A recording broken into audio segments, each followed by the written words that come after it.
Hey, this is Joe. You know, over the last 25 years or so, I've built a lot of pinhole cameras, and most of those cameras were built before the era of YouTube and before I had a YouTube channel, and so I never had the opportunity to document the process of how I actually go about inventing and thinking up and brainstorming and designing and refining a pinhole camera idea from conception to the finished product.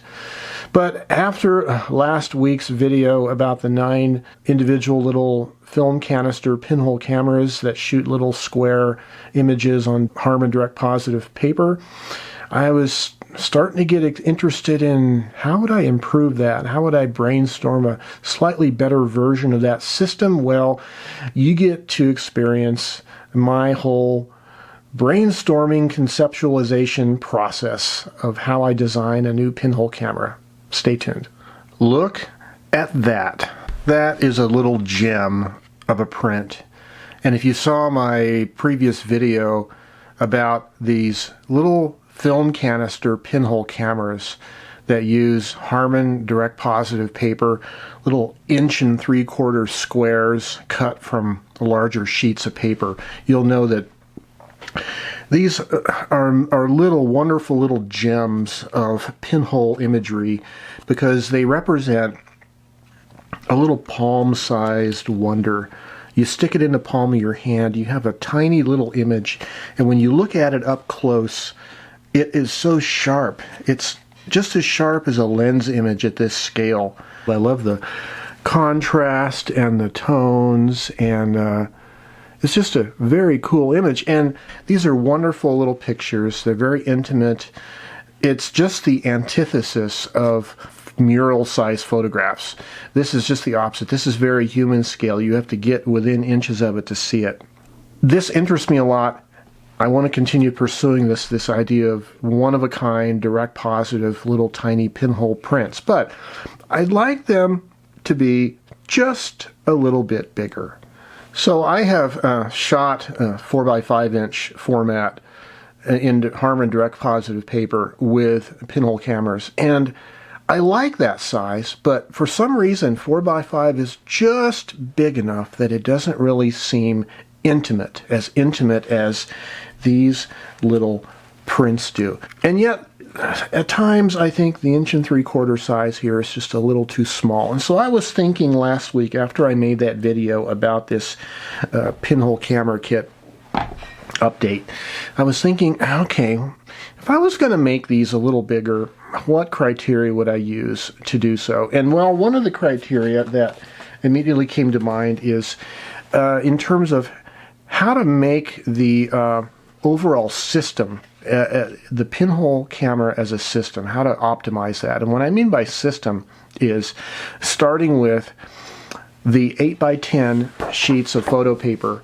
that I cut these little squares from, number one, how to make that very efficient and not be wasteful. Number two is how the pieces of paper are developed. And as you might recall, I'm using a little developing tank and using it as a rotary processing drum. It's all about the whole process from cutting the paper to putting it in the cameras to exposing it to developing it, processing it, how to optimize that. And so I thought, well, I could go from 1 3/4 square to 2 inch square, and that would enable me to divide an 8x10 sheet of Harman paper into 20 squares, 4x5 inch, 4x5 or 20 different squares, and they would be just a little bit bigger than this 1 3/4. But then I got to thinking, and I sometimes do my best thinking late at night, laying in bed, trying to get to sleep, and I really do a lot of deep thinking that way before I go to sleep. But got to thinking, you know, if I just went a little bit bigger in size, let's say, well, you could do 2 1/4 inch, man, that would almost be like medium format. But I thought, no, that doesn't divide itself as evenly on an 8x10 sheet of photo paper. So I thought 2 1/2 inch square. Look at this, 2 1/2 inch square. It is noticeably bigger, okay? It's noticeably bigger than the 1 3/4. and yet it's still intimate size. It's still, you can put it in the palm of your hand. You can still gaze at it really small like, but it's big enough that you could actually frame this, put it in a little framing with a little mat, and it might actually work better as a wall art. I got to thinking, okay, so if you divide an 8x10 sheet of paper into 2 1/4 inch, you end up with a strip, a 1/2 inch wide strip on the long edge that's wasted. And then I got to thinking, well, not really. Let me show you what I come up with. So if you take your 8x10 sheet of Harman direct positive photo paper and you divide it into 4 2 1/2 inch wide strips, okay?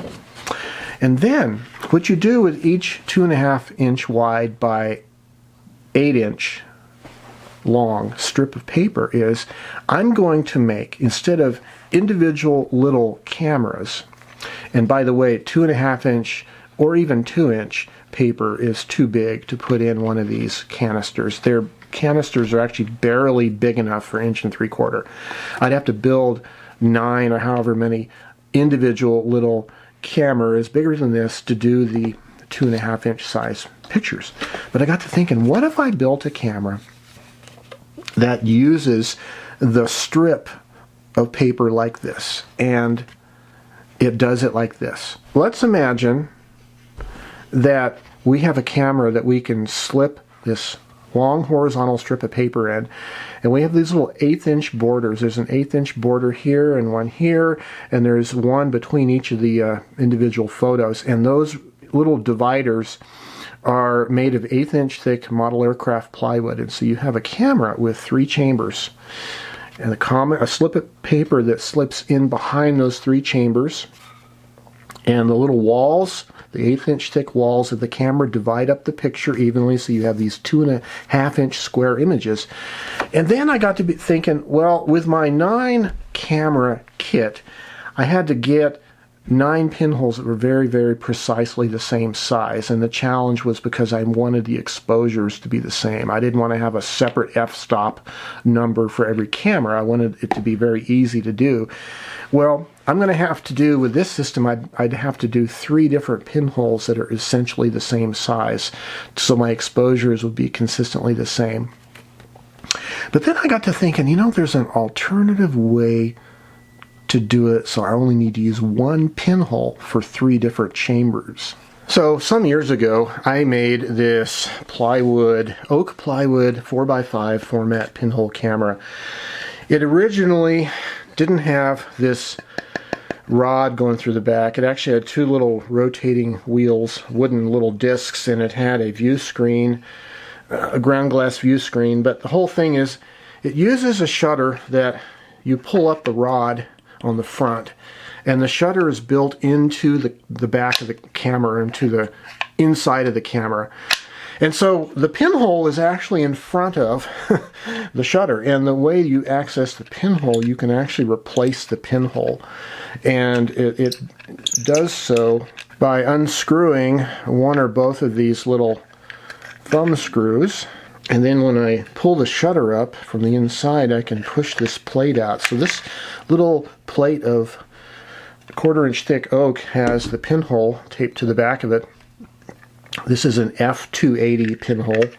But the point is that I can swap out the pinhole in this camera with the shutter closed. See, I can just swap it out. The shutter's closed. If I had a film holder in the back of the camera with the dark slide already pulled, I could do this without fogging the film. And so it got me thinking that I could use some kind of a technology like this in my proposed 3-chambered pinhole camera.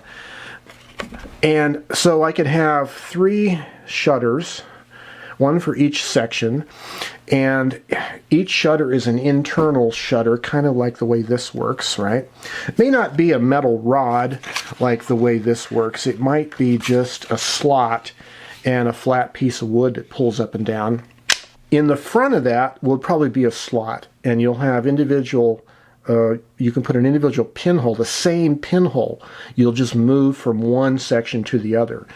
And you can replace the pinhole without actually exposing the paper behind it because the shutter is closed.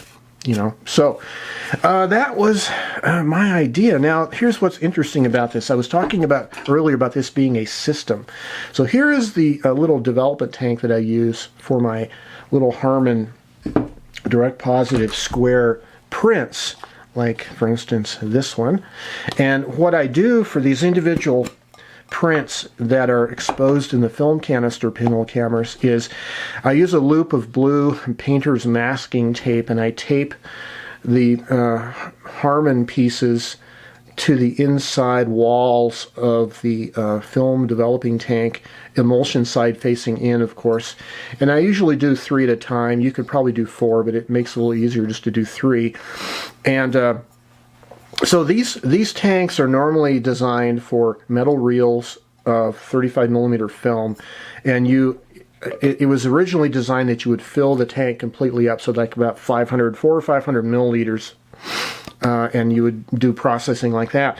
What I'm using these for is I'm only putting about 100 milliliters of chemicals, so about like this much, and with the lid on, I have my rotary base, the homemade rotary base with little caster wheels, and it becomes a rotary tank, processing tank. And so the paper stays on the inside of the walls of the tank and get processed that way. But this new proposed 3-chamber pinhole camera using 8-inch by 2.5-inch strip of paper, of course, if you look at the height of the tank, it seems like it would easily accommodate a 2.5-inch wide strip of paper.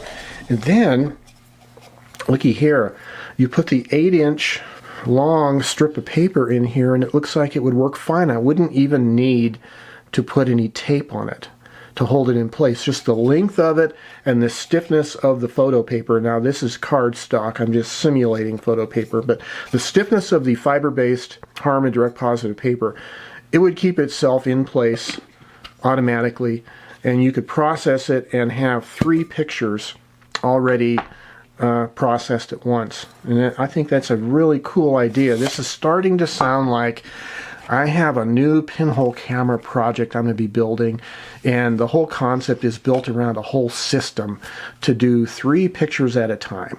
Now, there is one further consideration I want to point out when thinking about making a slightly larger film format for this kind of exquisite little pinhole image, and that is part of the appeal of these pinhole images is the fact that these are a curved film plane, and you notice how the horizon slightly curves up. There's a certain thing that curved film plane does to the image that you don't really get with a flat film plane, and this is going to be a potential issue when it comes to my proposed 3-chamber design, because it's going to be a flat film plane in order to have all 3 images fit onto one sheet of paper, one strip of paper. And so what I'm going to have to do is consider a relatively short focal length. I haven't figured out the exact measurement, but given that the paper is 2.5 inches wide, I would expect it to be no longer than about 1 inch in focal length, so that it has that wide angle of view, not distorted like the curved film plane does necessarily, but hopefully part of the image quality I like about these is the light fall off. There's some vignetting going on the edge, and you'll certainly have that with a short focal length flat film plane camera. I really think that adds something to the style of it. But yeah, it's going to be flat, and it'll be roughly around 1 inch focal length, and so my optimal pinhole diameter for 1 inch focal length will dictate the focal ratio of the cameras, which I'd like to keep.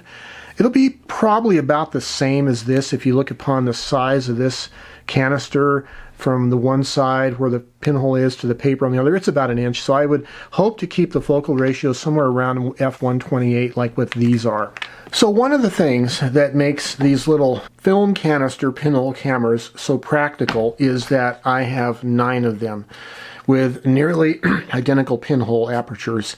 And so when I load these 9 cameras up in the darkroom and I go out in the field, I have 9 shots, and that's a practical number of shots to do for Pinhole, I think, considering, you know, how much time it takes to do each exposure. But with this proposed 3-chamber Pinhole camera, I'm only going to have 3 pictures if I preload a strip of paper in it. And so does that seem like it's a little bit impractical? Just only having 3 exposures and then you have to go load it up again? Well, let me show you what I've done with some other camera designs, and you might have seen this in an older video of mine.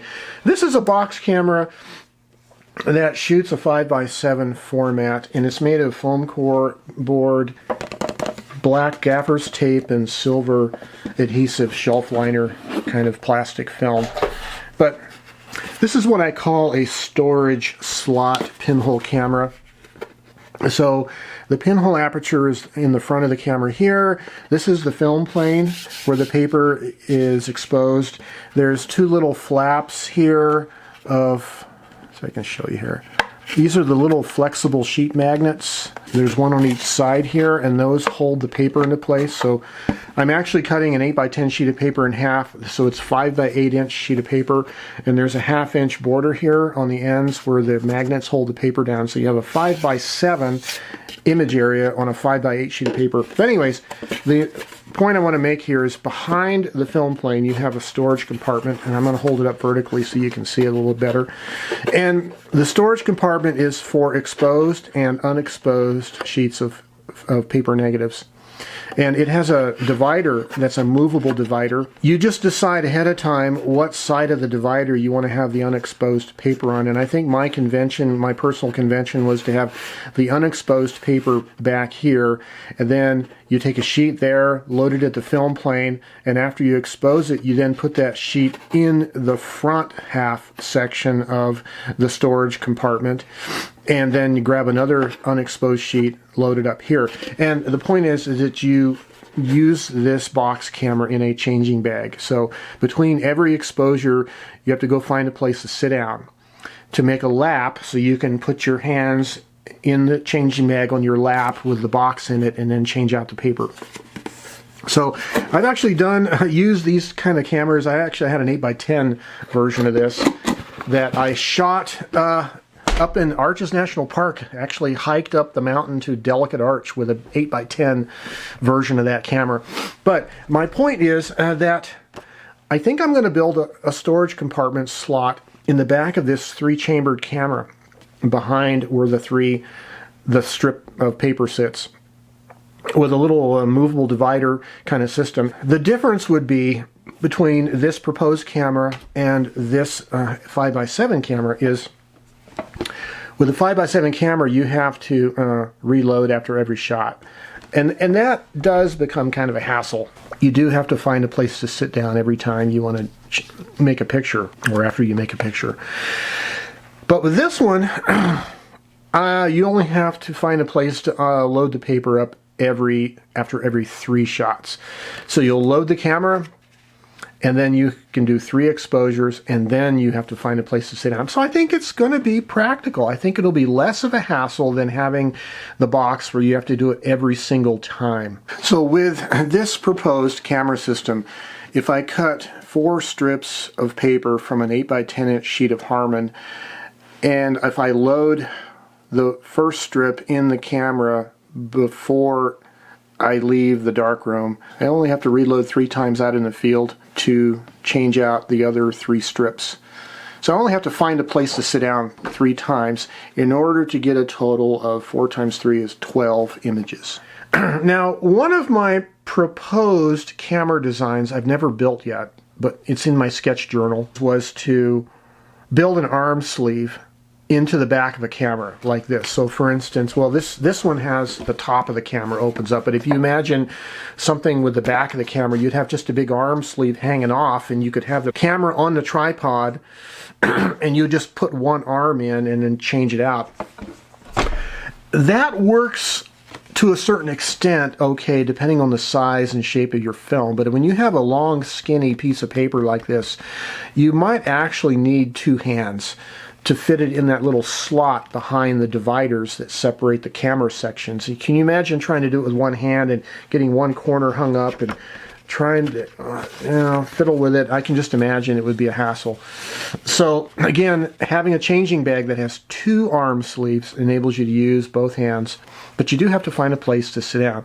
Whereas if you had a single arm sleeve hanging out the back, built into the back of the camera, you could change out the paper while the camera is on its tripod. You wouldn't have to find a place to sit down. But that's a compromise that I have to decide on. So it looks like I'm sort of designing to have the camera in my head as I'm going, and that's exactly what I'm doing. So ultimately, this camera will be built out of 1/8 inch thick model aircraft plywood, as these little borders suggest. But I think I'm going to prototype the Rev 0, Revision 0. I'm going to probably make it out of this cardboard, and this is called chipboard. And these come in 8.5 inch by 11 inch sheets, big thick packs of it. I get this at Michael's craft store. So it's basically like the kind of cardboard that used to be called shirt cardboard. When you bought a shirt, they used to come packed in this grayish kind of cardboard would be inside there. But this is a good material to use for prototyping these kind of cameras. You can tape it together with gaffer's tape. And it's thin enough and rigid enough I can make pull shutters, sliding pull shutters, and even my pinhole will be mounted on one of these. So I think I'm going to prototype this whole camera out of this chipboard cardboard, and we'll see what happens. I think it was King Solomon who was quoted as saying, "There's nothing new under the sun." And so if you know about the magic blue bin of pinhole camera trickery that I haven't shown you, I don't think I've ever shown it, but I have this giant blue storage bin full of old pinhole cameras I've built. And I went out there and realizing, I had built something similar to this idea in the past, and this is what my older idea was. It uses a strip of paper 2 5/8 by 10 inches, so I was actually dividing up the 8 by 10 sheet of paper. Instead of dividing it this way, I was dividing it this way. And it's not a square format camera, but I'll show you how this one works. A couple ideas. First of all, this camera is built of this thin cardboard and gaffer's tape. And so there's not a heavy base thick enough to put a tripod bushing on. So this is my little innovation I've done in a lot of different cameras. I just take a scrap of wood, this is a scrap of pine, and I build a tripod bushing into the bottom of the piece of wood, right? So you can mount it to a tripod and then use elastic bands to attach the camera itself to the base. That seems to work pretty good, a good idea. So this particular camera has 3 individual shutters. The shutters are on the outside and the pinholes are on the inside. And this was designed to be made of cardboard, gaffer's tape, and popsicle sticks, craft sticks. This was a focal ratio of f135. So there's an outer box on the front half that covers the front. That's just the shutters. Okay, so it has the openings like that and the individual shutter openings. So it's just a outer box sleeve with shutters, and this little stick is missing, it broke off. And then there's 2 more box halves. So the inner one with the pinholes, let me focus here, is where the pinholes are at, and this is 45 millimeter focal length, apparently. So there's the back of the camera is larger. It fits in. It's the intermediate size box. So the back of the camera is here, and so there's the inner part of the camera. 3 chambers. This is a rectangular format. This camera was definitely designed to be made of cardboard and gaffer's tape, and it's in 3 halves. So that might inform how I'm going to build my prototype out of cardboard and gaffer's tape. But the final version of this camera certainly will be made of, model aircraft plywood and built a lot nicer. Well, this is part 1 of a multi-part video, and I know what you're thinking. It's almost 26, 27 minutes, and I haven't shown you any camera yet. I've just been talking. Well, this is about documenting the conceptualization process of how to create a whole new pinhole camera concept from scratch. I think it's kind of important to show you how that process works. Next video in this series, we'll talk about building this little prototype cardboard and gaffer's tape 3-chambered camera. And until next time, you guys have yourselves a great day and stay creative.